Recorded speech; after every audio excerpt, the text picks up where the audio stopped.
இன்றைக்கி சோம்பேறியாக ஒரு சோம்பேறி சிக்கன். ஸோ ஃபைனலாக நம்ம சேனல்லையும் போட்டாச்சு. இந்த ரொம்பவே ஈஸியான டேஸ்டான ரெசிபி தான் இன்றைக்கி பார்க்க போகிறோம். சோம்பேறி சிக்கன். இதை நீங்கள் ரச சாதத்தோடையும் சாப்பிட்லாம், இந்த மாதிரி சப்பாத்தியோடையும் சாப்பிட்லாம், அப்படியே சாதத்தில் பெரட்டியும் சாப்பிட்லாம். சூப்பராக இருக்கும். நான் இன்றைக்கி ஒரு 1/2 கிலோ சிக்கன் எடுத்திருக்கேன். போனோடவே எடுத்திருக்கேன், அப்போ தான் டேஸ்ட் ரொம்ப நல்லாயிருக்கும்.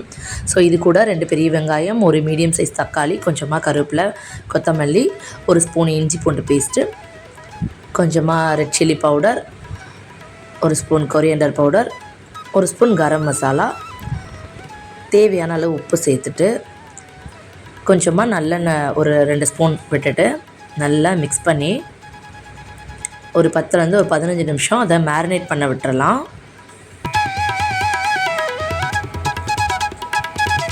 இப்போது நல்லா சூப்பராக மேரினேட் ஆயிடுச்சு. இப்போது உங்களுக்கு கடாய் ஹீட் ஆனதும் கொஞ்சமாக நல்லெண்ணெய் விட்டு சோம்பு போட்டு பொரிஞ்சதும் நம்ம மேரினேட் பண்ண சிக்கனை அப்படியே போட்டுடலாம். இதுக்கு நீங்கள் தண்ணி ஊற்றவே வேண்டாம், ஏன்னா நம்ம மேரினேட் பண்ணும்போது தண்ணி நிறைய இறங்கிடும் அதுலேருந்து, இந்த சிக்கன்லேருந்தே. ஸோ அந்த தண்ணியே போதும்.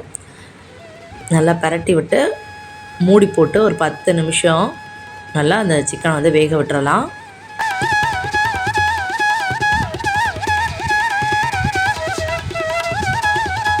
ஸோ இப்போ ஒரு 10 நிமிஷத்துக்கு அப்புறம் அப்பப்போ இந்த நீங்கள் லிட்டை ஓப்பன் பண்ணி பரட்டி விட்டுட்டே இருங்க, அப்போ தான் அடிப்பிடிக்காமல் இருக்கும்.